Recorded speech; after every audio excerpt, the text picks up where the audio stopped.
All right, that's it. We're live. Live we are. Coughing real quick. So I have the computer using the built-in camera in my lap. So if you guys notice any crazy shaking, it's because it's in my lap. Unfortunately, we had a problem. I mentioned this before with the webcam that I was using. It's a really nice webcam, but the included cable doesn't work. So I'm waiting to see what to do about that before I use it anymore. The less you use it, the more likely you are to get a warranty return or something like that. And so that's what I'm kind of hoping for with that. Also, my microphone, because of the recording setup I have right now, my microphone is all the way over here. So if you're having trouble hearing me, let me know and I can adjust some settings or something. So, I mean, we don't really have any viewers yet, so I'm not exactly sure. I can see the waveform is not that loud. Let me turn up the gain a little bit and see. That was the wrong switch. All right, I turned the gain up a bit. Way up. Hello? Hello? I don't know if anything's changing here. I can't really tell.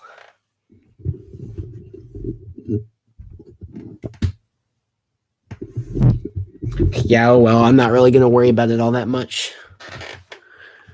Hello. This is probably the stupidest thing I've done all week. Just sit here yelling into the microphone. It's a good thing we have a separate US microphone. It's not a crazy analog setup or anything. It's not a really nice microphone. It is pretty nice. It's probably one of the best USB mics you can get. I really don't want to go for an analog style though. That would just be kind of hard to pull off with my current budget and setup and things like that. USB mic just works the best. And this is about the best audio quality we're going to get with the USB mic. But the problem with how we're set up right now is I'm going to have to turn this way. But let me know if I sound like too loud or too quiet because I can adjust the gain a bit. I haven't done really enough experimenting around as much as I probably should, if you know what I mean. Whew. So it's kind of a mess. Where I am right now, I'm actually under a loft bed. So these are like the rafters holding up my mattress, interestingly enough. And this is what I hope to be my future YouTube studio, at least until I go off somewhere else. So I got some crazy stuff going on. Haven't really gotten that far with it yet. I've been not necessarily too busy to work on it. I just chose to do other things, work on other things, work on videos and content and stuff. So it'll probably be a long time before this gets finished, but I want this to be somewhere. I'm going ahead and starting right now to record my videos, edit my videos, do the live streams. Everything can happen here, except of course we don't have a TV or monitor or anything like that. So to do gameplay videos and live streams, I still have to be over in the media room. But at some point, I want to get a monitor in here so we can just record in here without having to go to the other room. So I basically never have to leave this room for the setup. And that would be nice. Very nice. I'm still definitely a laptop person. Absolutely no desktop for me. The iMac Pro looks like a really nice computer, I'm not going to lie, but the idea of being stuck to one desk kind of annoys me. Even if that's kind of the objective I'm getting at with this whole setup here, I would want the flexibility of a laptop. That's just how I am. If I had enough money to buy an iMac Pro and a MacBook Pro, I would certainly do that, but I don't even really have enough money for my MacBook Pro I'm saving up for right now. By the way, we're at about $700 on that, if any of you were wondering. So $700. Our goal is between 3,000 and 4,000. The base model that I want, not the base model, but the basis of what I want is 3,000. But I love to get some additional upgrades that would cost up to 4,000. Only at about 700. There's really nothing you guys can do because I haven't reached the goals for monetization or anything like that on the channel yet. So there's literally nothing you can do to help. Entirely on me. I gotta save myself, but I kind of want to know what's going on up here. If you remember, I did my Amiibo collection video. I wanted to do some more collection videos of where some of my other collections stood at the end of 2018, which I did start working on. This is where I started working on the Nintendo stuff. There's my Nintendo Switch box and some stuff, but I just kind of stopped working on that to do some other stuff, but I kind of left it all sprawled out. So yeah. The main problem I'm running into and trying to turn this into a more studio-like space is that I need to have need to be able to better transition between having a surface to record videos on and having a backdrop, if you know what I'm saying. So like I was using that shelf behind me as a recording surface to put props on as I'm recording them, if you know what I'm saying. But now that I'm live streaming, I'd rather have a backdrop there, like have some amiibos lined up, something nice like that. I guess you have the switch box there right now. Funny thing is, on my screen, everything's mirrored because of the front facing camera. I think YouTube corrects that for the back end viewing, but from my screen, the Switch logo is backwards, which I think is kind of funny. It just looks weird. I've never seen it that way before. Strange, very strange. So, going into 2019 here, not really a theme to the, usually my podcasts that I've been doing, we kind of cover the news of the week. Not doing that this week. Just kind of wanted to talk about this is the first Sunday of 2019, first podcast of 2019. So what exactly are my plans for the year? What's going on? And yeah, I don't have any big plans I can tell you guys other than I'm really looking to further evolve my content on YouTube and create a larger user base or a community of sorts, a more active community, which I hope to achieve by putting a bit more effort into all of my videos that I make and maybe increasing the quantity. I still got a balance with a lot of other things going on, but I think I can do a better job of producing more and better content for you guys because let's be honest, a lot of my content last year was not great. Last year was the best year for the channel yet, of course.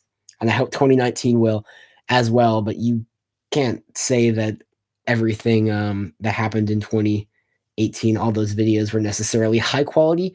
In fact, the vast majority of them were very last minute slap togethers. So I want to completely eliminate last minute slap togethers this year. If I have to stay up till midnight editing something, I will just to have something higher quality because I almost cringe looking back on my old videos that were slapped together last minute. And that's not how it should be. I should be proud of what I create. So that's a goal. Almost all of my New Year's goals that I've come up with have to do with my channel because I love this. This is one of my favorite things to do.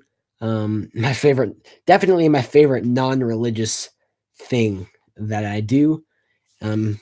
So I really want to focus on further evolving it because I really do enjoy it. It can be frustrating sometimes and a little bit stressful when my computer is completely cluttered with files or the technology is just not working the way it's supposed to, or the technology I own is limiting the content I'm able to produce, which I run into that a lot. But I mean, I have more equipment than a lot of other people starting out on YouTube do have. So I just got to be appreciative of what I do have and just keep making great videos anyway. I'm actually pretty proud of a lot of the videos I've produced, considering I don't have a studio quality setup. Like I said, I have more equipment than a lot of people would. I have a microphone capture card, just got a webcam. I mean, it's pretty good, but for the most part, I am using very basic end user tools, and I think I've been able to produce some pretty awesome content just doing that. Not bragging in any way. It's not amazing content, but I'm impressed with what I'm able to create with the tools that I have, which is awesome, and also why I'm saving up for new tools, starting with that MacBook Pro, which honestly, the MacBook Pro is probably the most important piece of equipment I can get at this point because that'll give me the power, the processing power to do a lot of the more advanced tasks that I'm not able to right now. And that's where I was talking about being frustrated by the physical limitations of my current equipment. I love my MacBook Air. It works really well for pretty much everything I needed to do. And overall, I'm very happy with it. But I do hit a lot of roadblocks doing YouTube on this, especially in video editing, which is completely understandable. It's a MacBook Air. It is not made to edit video on. But, you know, I have to say it does a pretty good job being a machine that's mostly based on very simple tasks and portability over power. Considering that, it does a really good job video editing actually, as long as I don't have any other tasks running Um, it's always pretty smooth. Actually editing clips, it's when you start doing color correction and stuff like that, it starts to lag a bit, and it almost locks up the whole system when you go to render, where all you can be doing is rendering. I can't go open Safari or anything. But overall, I'm actually impressed at what this machine is able to do with its very limited processing power and resources it has available to it, which I think is mostly due to the how amazingly optimized the Mac OS system is. Um, it really the Mac OS system and iMovie being one of Apple's being Apple's end user um, uh, video editing tool, and then their professional video editing tool, Final Cut Pro, also very well optimized. And that's just one thing I love about Apple products in comparison to a lot of the competition is all the software is just so well optimized for the hardware. And you can actually, most of the time, even if your Mac is significantly weaker than a PC, your Mac can actually outperform a PC that's more powerful than it, because the software on Mac is just better optimized to take advantage of the Mac's processor, if you know what I'm saying. And that's one reason I really don't want to leave the Mac. I actually, when I saw how expensive a new MacBook Pro was going to be, I looked into some Windows alternatives, but most of them were not, there were not comparable prices. But we're talking about between $3,000 and $4,000 for this MacBook. The Dell equivalent of that is between 2,000 and 3,000, which, I mean, you are saving $1,000. That is pretty dang significant. But overall, I lose the compatibility between all of the devices I have. If I did that, I lose the great optimization I was talking about. I lose the Mac OS interface that I've become really used to. I lose the ability to get into Final Cut Pro. I lose way too much by going down to a Windows computer, and I really don't think it's worth the downgrade in price, because $2,000 to $3,000 is still very expensive for a machine. So I'm willing to pay the extra $1,000 if I'm already paying so much for a computer to stay with the Apple side of things, if you know what I'm saying. So that's cool stuff. So we've only been streaming for about 12 minutes at this point. It feels like it's been an hour, but it's only been 12 minutes. We have had a few viewers come and go, no one chatting yet, so we'll keep it going and see what exactly happens. I don't expect a lot of people to show up, though, because it is almost 10 o'clock. That's one thing I need to work on, is getting these podcasts started earlier. Not only so more people will view because it'll be earlier. I think that's one reason a lot of people aren't viewing. Most people are in or pretty close to my time zone. So they're pretty much, when it's late where I am, it's late where my viewers are.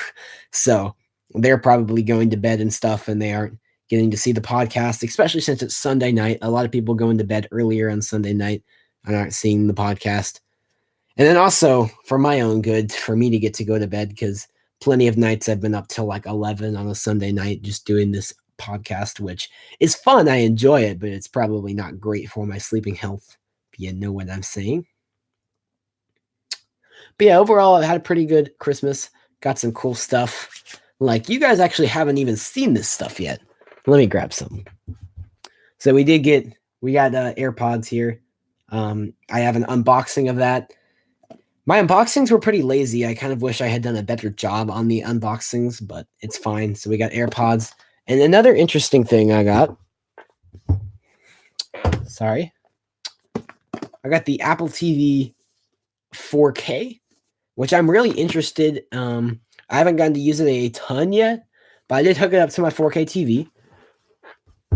And I really like the TV OS interface, even after only using it for about, I don't know, I didn't use it all that long. Maybe a total of like 2 or 3 hours at most. I haven't even gotten 5 hours of usage out of it yet. I've just been busy working on a lot of other things. But I do want to, at some point when I have some downtime, just sit in there and use it for a while, because I love how the TV OS interface is set up. Like, it's one of the best operating systems I've seen recently. I even dare say it's better than iOS, actually. I think very quickly tvOS has become my favorite Apple operating system. Of course, I'll have to use it a little bit more before I come right out and make that claim, but I'm pretty sure that's where I stand. So overall, it's a pretty great device. One thing that's annoying, and this isn't Apple's fault, but I do have it hooked up to a Roku TV. And because the Roku TVs work using the Bluetooth Roku remote, I can't actually set up the IR blaster on the Apple TV remote to control the TV volume, which is more of Roku's fault than Apple's fault, but still. And so the question you guys might have is, why would you buy an Apple TV when you already have a Roku TV um, built into the TV, smart TV that has all the functionality? And it's the Apple ecosystem. It's people talk about this all the time. Once you get stuck in it, you're stuck in it. I can't get my iTunes movies and stuff, and I Apple Music, photos, podcasts, everything I have on all my other devices. I can't get on my Roku TV. I have to have an Apple TV to do that. That's kind of Apple's business model. They get you stuck in this what a lot of tech journalists call the Apple ecosystem. They get you stuck in where you have to keep buying Apple stuff to for the convenience of that they do provide. But I mean, I'm okay. I like that actually.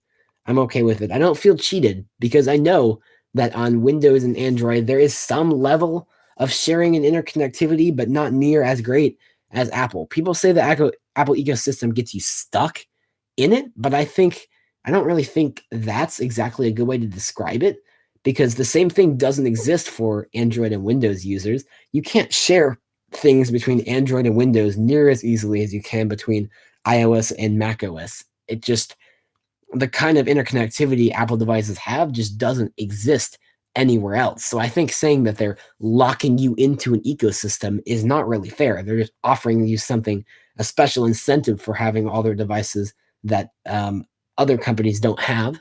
And I do know Android and Windows are not really related. Android is Google and Windows is Microsoft. But most people who have Android devices also have Windows on their computer because, no offense, but Chrome OS sucks.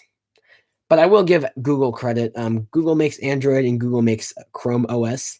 And there is quite a bit of interconnectivity between Chrome OS and Android. Not quite as much as Apple products, but much closer than anything else other than Apple products. But Chrome OS is just kind of garbage. I mean, if all you need to do is type some documents, surf the web, and edit a spreadsheet or two and watch Netflix, then sure, Chrome OS is fine. But for the vast majority of people, Chrome OS just doesn't really work all that well. It's just not good. And I wouldn't be saying things so upfront if they weren't true. Like, personally, I prefer Mac OS over Windows, but I understand the advantages that Windows provides and perfectly respect the opinion that some people might have saying Windows is better than Mac OS. So I understand that. But when people say they like Chrome OS better than Windows and Mac OS, I just can't wrap my head around that, because Chrome OS is just everything stripped out. It's kind of funny because it's the opposite of the iOS Android situation. People talk about Android gives you so many options to really tap into your device, whereas iOS kind of locks you out.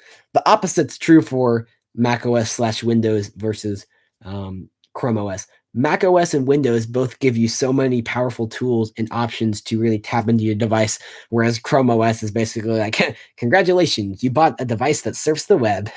Wait, you want to do something else? No, this is Chrome OS. All you can do is surf the web. And that's my main problem with Chrome OS. It relies so much on Google Chrome as the web browser, which kind of makes sense because it's Chrome OS. You should get that from the start. But just, we use Chromebooks at school. It is so annoying. They rely so heavily on being connected to the internet. It drives me crazy.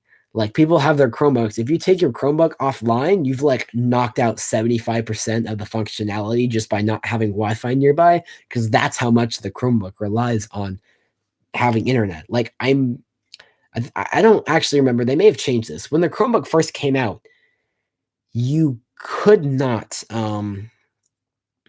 you couldn't, like, all of the Google apps, which were the only things available on Chrome OS when it first came out. Like, you couldn't get Microsoft Office, and you definitely couldn't get the Apple stuff, but that's not a surprise. Your only options were Google Docs, Google Slides, and Google Sheets, which doesn't sound all that bad because those are pretty great tools, I won't lie, but they're all web-based tools. You can't use those offline, and that was all Chrome OS allowed you. So basically, if you weren't within Wi-Fi range or have a fast enough internet connection, you couldn't edit documents on the go. You couldn't do your presentations on the go. You couldn't type your spreadsheets on the go on a Chromebook. And I think recently they may have fixed that. I think they made it where you can do that stuff offline, but it's not very reliable. Overall, I just don't like the way Chrome OS is set up. But anyways, I just spent like 5 minutes ranting about Chrome OS, didn't I? And Chromebooks. That's great. Supposed to be talking about what's going on for the channel in 2019, and here I am ranting about Chromebooks. This is what happens when you don't give me some material to talk about, guys. So for any of you who are watching this as a video later after it's come out, if you want to hear me rant about random things, I guess don't show up. But if you want some actual conversation, you can show up. I did kind of hope people would show up today just because I wanted to have some conversation with you guys in real time about my plans for next year or this year, about my plans for this year. But I kind of knew at the same time it might be pretty light crowd at 10 o'clock at night, at least my time. I know some people are on like Eastern time on the channel, and there were 1 or 2 people that were in Pacific time. They're probably like eating dinner right now. Anyways. I'm pretty sure the vast majority of my viewers are in the United States. I think it was like 98% United States, 1% UK, and then like less than 1% everything else. I'm actually going to go into my analytics right now because if I remember, there's some pretty weird stuff in there. I am not going to lie.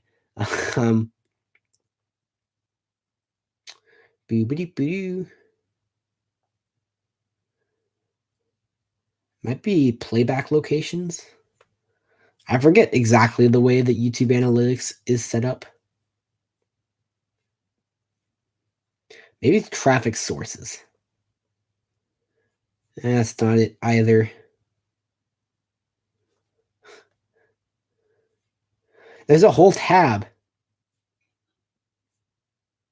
There's an entire tab in YouTube Analytics devoted to how much time people spend on your channel who have YouTube Premium.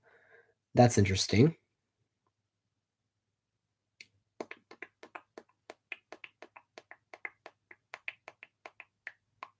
I think it's demographics. No, that's the ages. You would think I would know YouTube Analytics pretty well, but I don't. Not at all, my friends. Most of the analytics I view are on the iOS app, and the iOS app handles analytics completely different than online.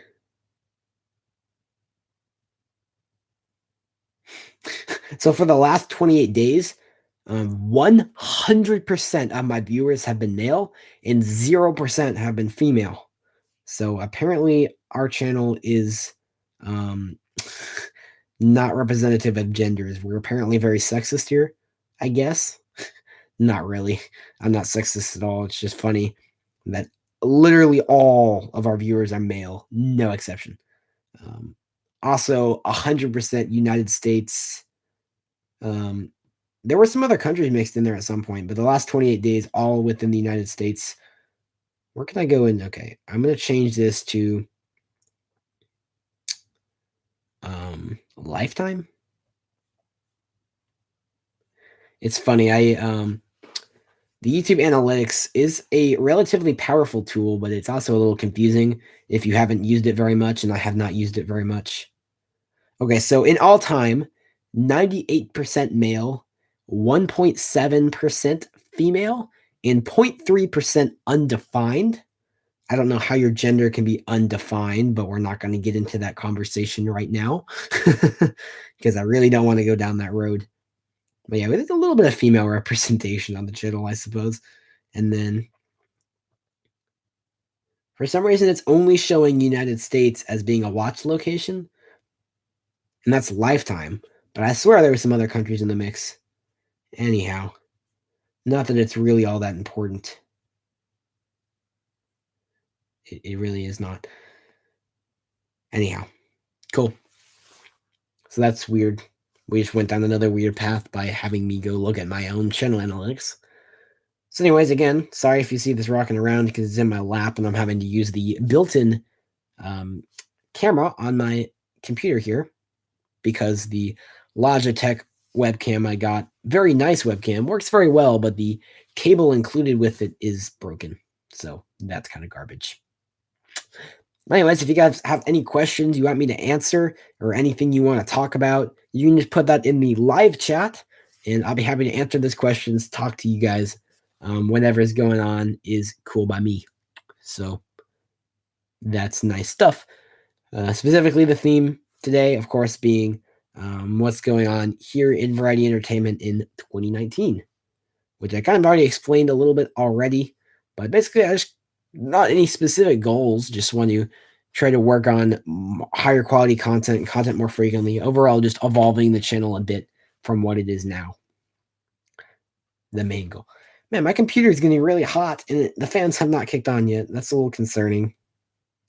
I don't know. It is a MacBook, and these MacBooks tend to get really hot before the fans kick on, but I feel like usually they would have kicked on by now. It's like starting to really hurt my lap, and it's still silent as what's something that's silent? I can't think of it. Silent as a ninja.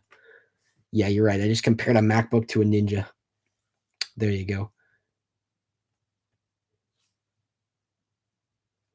I am a little concerned about the cooling system in here, though, because it's a MacBook Air, which is not really made for video editing and streaming and stuff, but I, of course, put it through that probably multiple times a day, and it gets really, really hot, which concerns me because it's not really made for that. And recently, I've noticed the cooling fan in this MacBook making some really weird noises, and so I'm getting kind of worried. This computer is only about 2 years old, so I'd be really surprised if the fan breaks after only 2 years, but of course, it's probably running a lot more than it's meant to from the factory because I'm putting it through a lot of crap.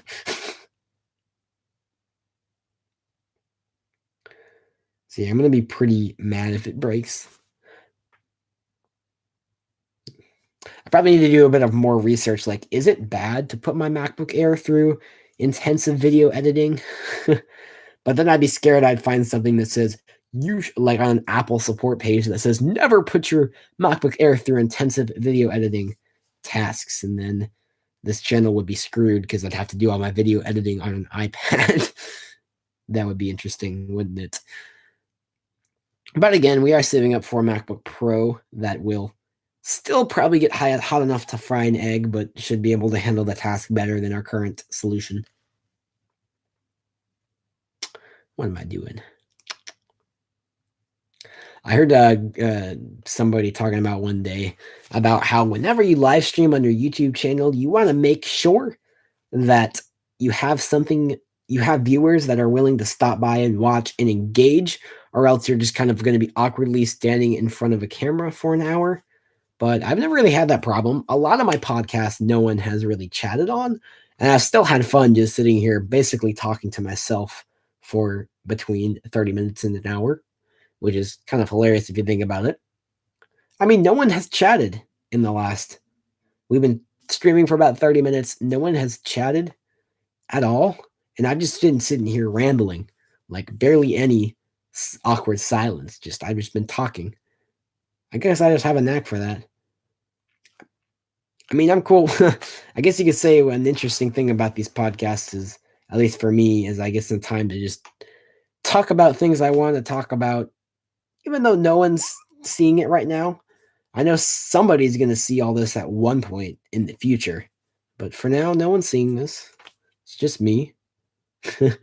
So I can kind of just ramble about whatever's been on my mind for the week and kind of make myself feel better about life in general, you know? Just everything I've wanted to say and never really had a good opportunity to say. This is my time, you know? See, I do like doing these. And now, speaking of podcasts, I have gotten into podcast listening on like Apple Podcasts. I've been listening to a Nintendo Power podcast, which is a little weird. It's almost like you can tell it's Nintendo sponsored, if you know what I mean. And the people on Nintendo Power Podcast just aren't near as energetic as a lot of other podcasts I've listened to. So that's probably my least favorite. But you guys know I'm a roller coaster nerd, so I found a Coaster Bots Rambles is what he calls his podcast, and it's pretty good. I mean, it's not wildly entertaining, but it's one of the only podcasts about roller coasters. Pretty much the only one about roller coasters, honestly. So I take it. And then my favorite I found so far is the Cold Cast, which sounds really bad. It's not actually a cult. If you know the website Cult of Mac, it's an Apple News website. It's basically a podcast that a couple people from that website do, and it's pretty neat. They get pretty crazy with it, and that's what I love about it. There are some times where they get completely off topic, and that's arguably the best part of the show, is they'll just start rambling about I don't know, movies in the middle of an Apple podcast. It's pretty great, and they get pretty wild with it, which is what I like that a lot of other podcasts don't do. A lot of other podcasts are pretty serious. I like how they just get wild with it. But yeah, but then that got me thinking, like, can we really call what we're doing here a podcast? I mean, I've been doing this every Sunday for a while, and no one's really said anything about that's not a podcast. But I mean, I'm just sitting here in front of a camera, live streaming, um, talking to you guys sometimes, talking about whatever is on my head the rest of the time, just sitting in front of a camera and microphone rambling, and doing no post processing editing whatsoever. Just whatever happens here is that's the podcast. It's all done. So I don't really know if that counts. I assume it does, but I don't really know. I don't think there's any requirements to what can be called a podcast. I'd say this is a podcast because we're sitting here talking about stuff in front of a microphone. And I define that as podcast. Not definitely not your traditional podcast, but I mean that's what I'll call it. I don't have a better idea. Variety podcast, you may argue, is a little bit of a cheesy name, but I like it. It's good. Everything is good. I mean, what's not good? So you guys see the new Switch game that just randomly came out by Nintendo? A first-party Nintendo game. It's called Fitness Boxing. Doesn't that just sound, I don't know, exciting? It looks like one of those things that's like so dumb that it might just be worth it because it's hilarious. I actually downloaded the demo of it onto my Switch, and you guys let me know if you want me to play it because I personally think it would be a hilarious thing for me to play on the channel. So if you really want me to play on the channel, let me know. I am not even kidding. I literally will.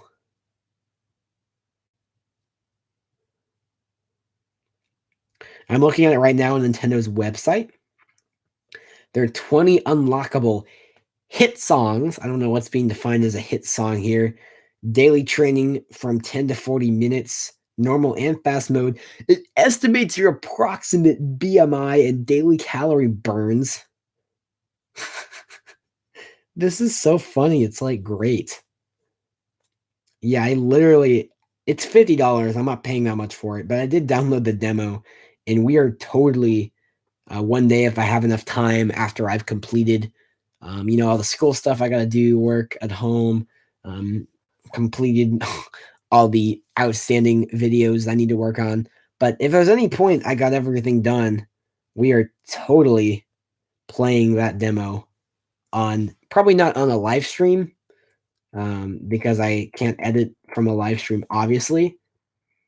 But I feel like I can edit together a pretty nice piece of that game for the demo, at least.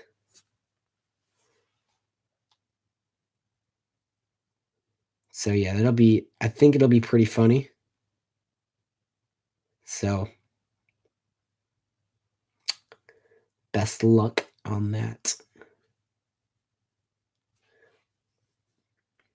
Yeah, I have no idea what's going on with our subscriber count on the channel. We were at like 193 maybe 2 weeks ago, and then we dropped all the way down to 186, and then literally within the past 24 hours, we've jumped back up to 191 subscribers. I really don't know what's going on with that. But the views continue to steadily climb, currently at 58,000 views. I'd say about a year ago from this day, I probably never would have imagined hitting 10,000 views, but we are way, way past that. Crap happened last year. I'll say that. Crap happened. Good crap.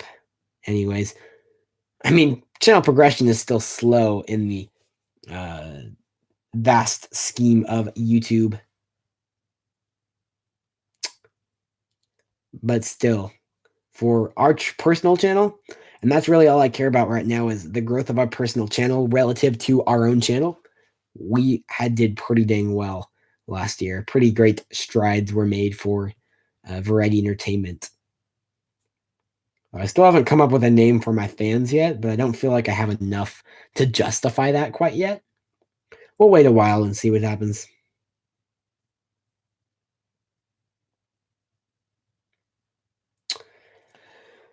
Ay.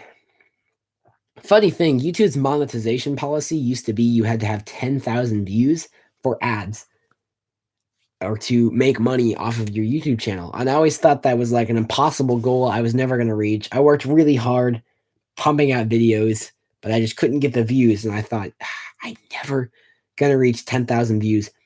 Literally a couple months before I reached 10,000 views, they changed the requirements.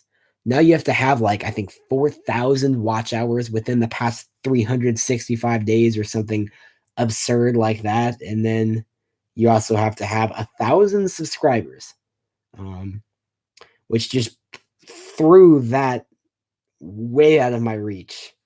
And I almost just gave up at YouTube at that point, but I'm glad I didn't give up because I like this a lot. And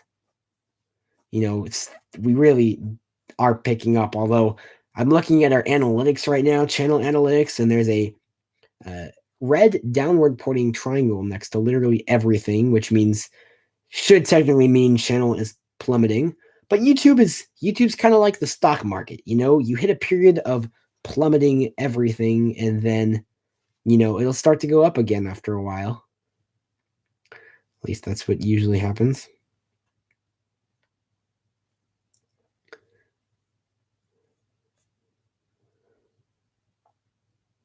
Let's check out those real-time analytics. 460 views in the last 48 hours. That is something I wouldn't have even dreamed of being possible when I first started. When I first started, actually about half a year after I started, I was still only getting I was lucky to get 10 views every 48 hours, but we're getting consistently, literally hundreds of views every 48 hours. It is truly excellent, guys. Like, again, in the grand scheme of YouTube, it's not amazing, but comparatively to myself, like, it's really great compared to where our channel was before and where we are now. And that's why I'm really looking forward to 2019 with you guys. I feel like me putting in more effort as a creator, I feel like we can really take this channel places. Maybe we won't get that far in 2019, but I feel like here's my goal. I want to let's say be at 400 subscribers by the end of 2019. Maybe it turns out that that's completely absurd and we'll never be able to do that. Completely possible. But that's where I want to be. I also want to be at 100,000 total views by the end of 2019. Again, that might be completely nuts, completely impossible, but I strive to perform above, if you know what I'm saying. So I'm really hoping it'll be pretty good. So best luck. Although I do think it's funny that there's a whole tab on YouTube Analytics for how many of your viewers are using YouTube Premium. Because the thing with YouTube Premium is, you guys probably know what YouTube Premium is. It's YouTube's premium service. It's a monthly fee, and you get, I think the main benefits are you don't get any ads when you're watching YouTube. You can watch with no ads, and you can actually download videos to watch offline, which is really neat. They didn't let you do that for the longest time. Now it's a premium subscription. I understand why. Anyhow, I've actually considered YouTube Premium for a little while just for the downloading to watch offline feature. But here's the thing, one of the features of YouTube Premium is no ads. And while that sounds excellent for the viewer, for content creators, that is bad because the main way you make money off of YouTube, and I'm allowed to lament about this because I have not hit the monetization requirements yet. Right now, I am making $0.00 a year off of YouTube. I make nothing. So therefore, I feel like I have the right to complain about monetization and, you know, complain for the people that are there, if you know what I mean. So I'm not just somebody that's being a crybaby about not getting my money because I'm not getting any money anyway. I'm being a crybaby about money for other creators on YouTube because I understand probably how they feel. The thing about YouTube Premium is if you buy YouTube Premium, you don't get any have to watch any ads, and that's the main way that creators get money is people watch their YouTube videos, they watch the ads, and you get paid based on your viewers watching the ads, not your viewers watching the videos. You don't get paid for your viewers watching the videos. You get paid by the ads they watch. So say you have 10 views on your channel. This is completely hypothetical. So you get 5 cents for every ad view, which is kind of high, I think.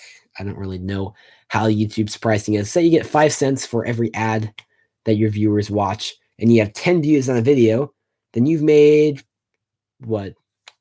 If you got 5 cents an ad, 50 cents. You've made 50 cents out of those 10 views. But say 5 of those people had YouTube Premium, so they did not see the ad, then you only made 25 cents, if you see what I'm saying. And YouTube does absolutely nothing to compensate for creators who have viewers using YouTube Premium. And that's the issue with YouTube Premium. The more people buy YouTube Premium, the less money is going to content creators because people buying YouTube Premium aren't watching the ads, and YouTube themselves does nothing to compensate for this. It would make sense if YouTube said, okay, we're going to compensate creators for all the ad revenue they missed, if you know what I'm saying. So say like for everybody that views, everybody with YouTube Premium that views stuff on your channel, we are going to compensate you that ad revenue because we're already getting the money from their YouTube Premium subscription. We can at least give some of that back to the creators that they're watching in order to compensate for the creator's loss, if you know what I'm saying. I wish they would do that. But no, they don't compensate you in any way.